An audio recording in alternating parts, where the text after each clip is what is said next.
أعوذ بالله من الشيطان الرجيم بسم الله الرحمن الرحيم الصلاة والسلام على سيدنا محمد اللهم بارك لنا في شيخنا اللهم بارك لنا في شيخنا اللهم بارك لنا في شيخنا Amin. Donc je vais aborder la biographie de Sidi Maulay At-Tahir, l'héritier du secret de Cheikh Ahmed Al-Alawi, le connaissant par Allah accompli, qui était fils du connaissant par Allah Sidi Mohammed Al-Fardi, fils du connaissant par Allah Tayyib Al-Karkari, fils du connaissant par Allah Mohammed Ibn Qaddour Al-Wakili, le saint de la famille Karkar, dont la lignée remonte à Sayyidina Mohammed sallallahu alayhi wa sallam. Donc, concernant Maulay At-Tahir, il est né donc sur le mont Karkar, tout près de la zaouïa de son grand-père, le Cheikh Mohammed Ibn Qaddour Al-Wakili. Il est né là-bas, il est passé à son enfance, son adolescence, jusqu'à même se marier et avoir ses premiers enfants là-bas. Concernant son éducation, donc c'était une éducation pieuse et religieuse. Il a grandi dans la famille il était fils de Mohammed Al-Fardi, qui était un pieux, qui était connu pour sa piété, même pour ses karamates. Il a eu donc cette éducation pieuse.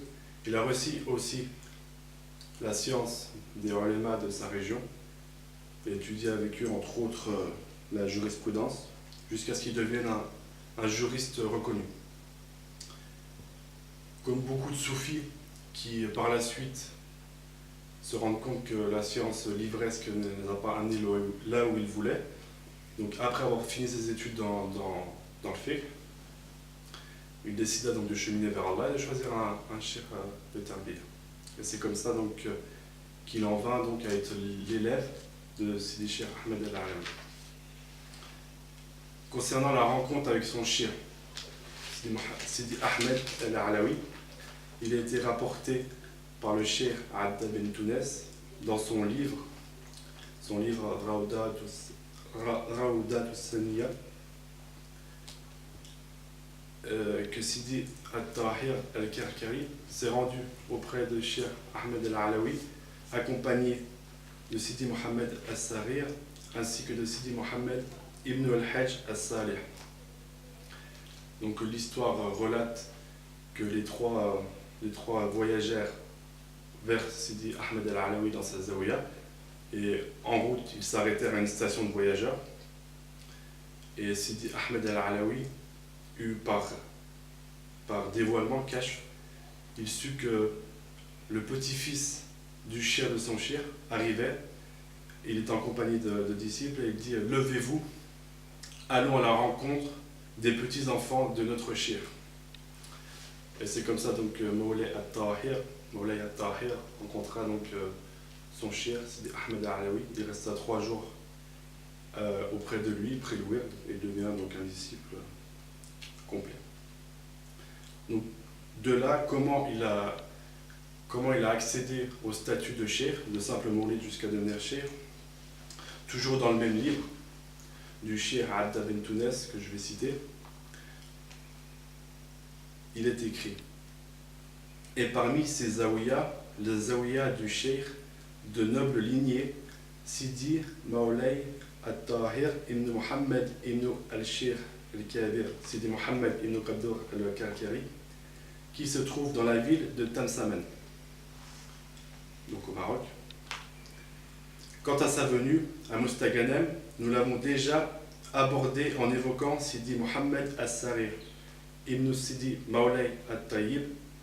Donc, comme nous avons dit à propos de eux deux, ils ont l'autorisation de la part de Al-Oustaz, c'est Sidi Ahmed Al-Alawi, dans le fait de donner le wird de la tariqa, et le cheikh Maulay At-Tahir a reçu en plus l'autorisation de prendre en charge la tarbiya des fukara, ainsi que de leur transmettre au travers du dhikr les sciences spirituelles de la tariqa.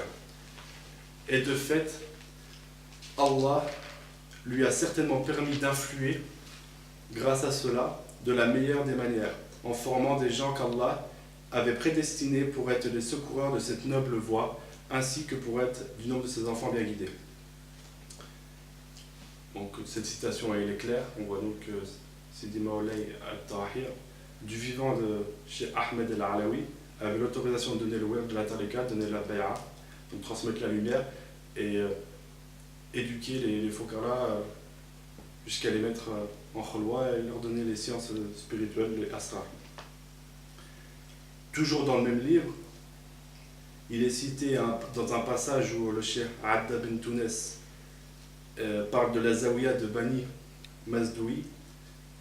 Donc je vais lire la citation. Et même lorsqu'il était en présence de Maulana al-Oustad, Sidi Ahmed al-Alawi, quand on venait prendre la tariqa et l'idne l'autorisation de celle-ci, cela se faisait par la main du cheikh Sidi Maolay al-Tahir ibn Mohammed al-Kirkari.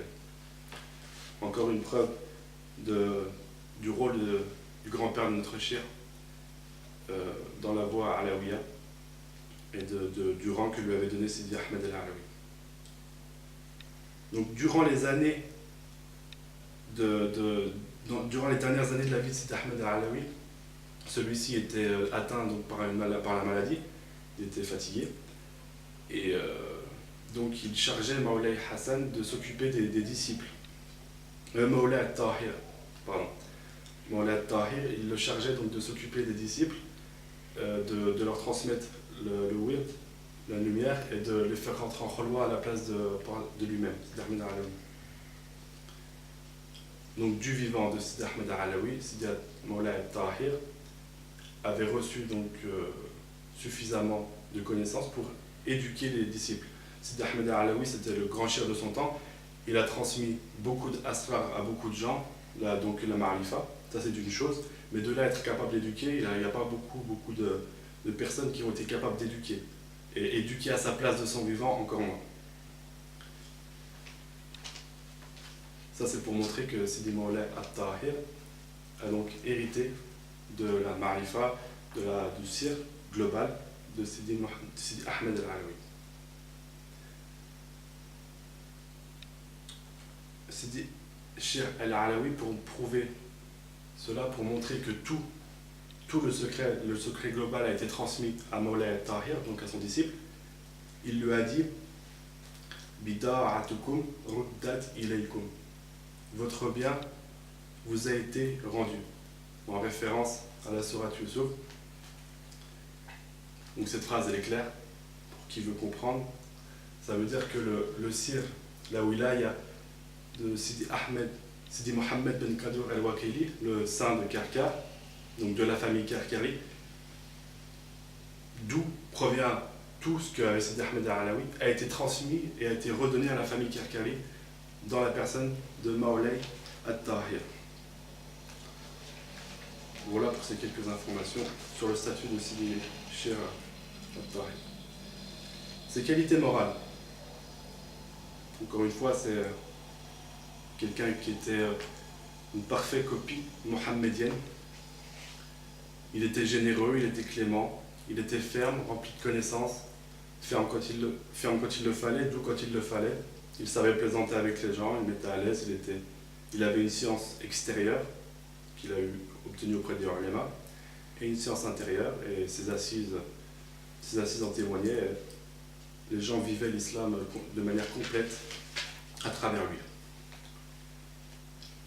Parmi ses élèves, donc Maulay al-Tahir, c'était un cheikh qui a été vraiment très très connu, dans le sens où à sa zawiya, des fois on raconte que le mont était complètement rempli de blanc, en référence aux vêtements des gens, tellement que c'était blanc de monde, quoi. Et on sait qu'il a formé des centaines de Arif Billah, c'est-à-dire qu'il a fait rentrer des centaines de Mouledines en khalwa, à qui il a donné le sien. Mais on va en citer quelques-uns quand même. Donc, parmi ses élèves, on va commencer par son père. Son propre père a été son moulid, le connaissant par Allah, Cheikh Sidi Mohammed al-Ferdi, qui était connu avant d'être Arif Billah. C'était un salih et il avait des karamat, des prodiges. On pourrait citer aussi le Cheikh Sidi Mohammed Ar-Rabi, qui a eu l'autorisation, lui, d'ouvrir sa zawiya. Parmi les autres shuyukh qui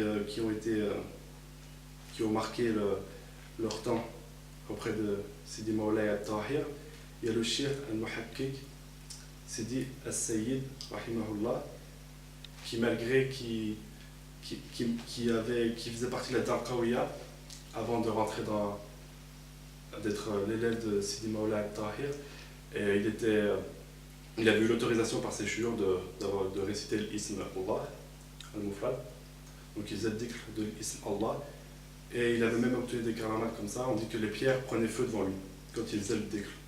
Mais malgré ça, il n'avait pas obtenu la marifa, il n'avait pas obtenu ce qu'il voulait, jusqu'à ce qu'il rencontre Mawlay al-Tahir, et que celui-ci le fasse rentrer en khulwa et lui transmette ce qu'il avait.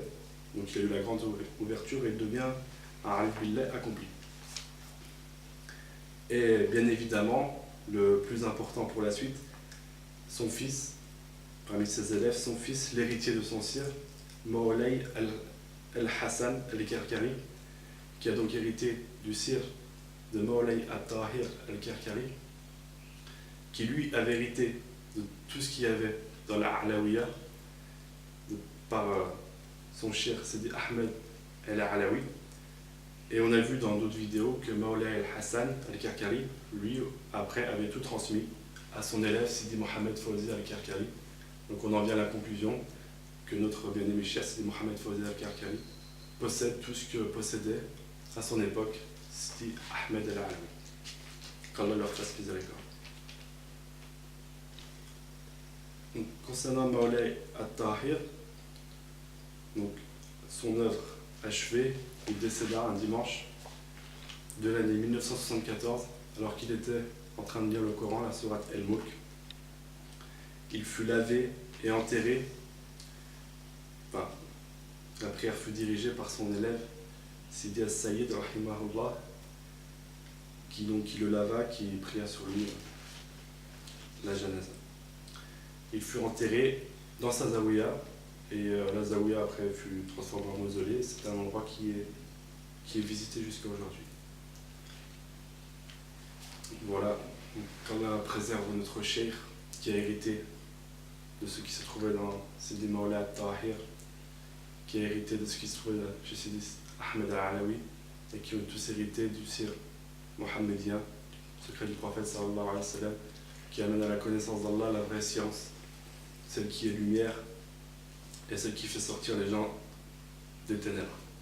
اللهم صل على سيدنا محمد عبدك ورسولك النبي الأمي وعلى آله وصحبه وسلم تسليما سبحان ربك رب العزة عما يصفون وسلام على المرسلين والحمد لله رب العالمين.